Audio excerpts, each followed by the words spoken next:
To add a co-host on VRBO. Begin by logging into your account using your credentials. If you're new to VRBO, you can create an account using your Google, Apple, or Facebook account by following the on-screen instructions. Adding a co-host allows you to share responsibility for managing your vacation rental property with someone else. Once logged in, navigate to your listings and select the property for which you want to add a co-host if you haven't created a listing yet.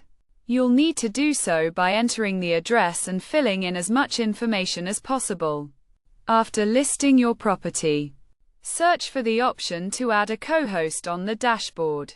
This is typically found in a section or tab labeled Co-hosts or Team within the Management dashboard of your listing, where you can manage permissions and add a co-host. To add a co-host, enter the email address of the person you want to add. It could be a partner, colleague, or boss, and ensure that the email address is associated with their VRBO account.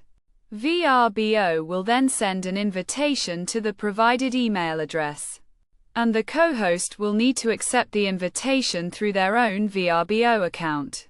This process is straightforward, and once completed, you will have successfully added a co-host to your VRBO listing.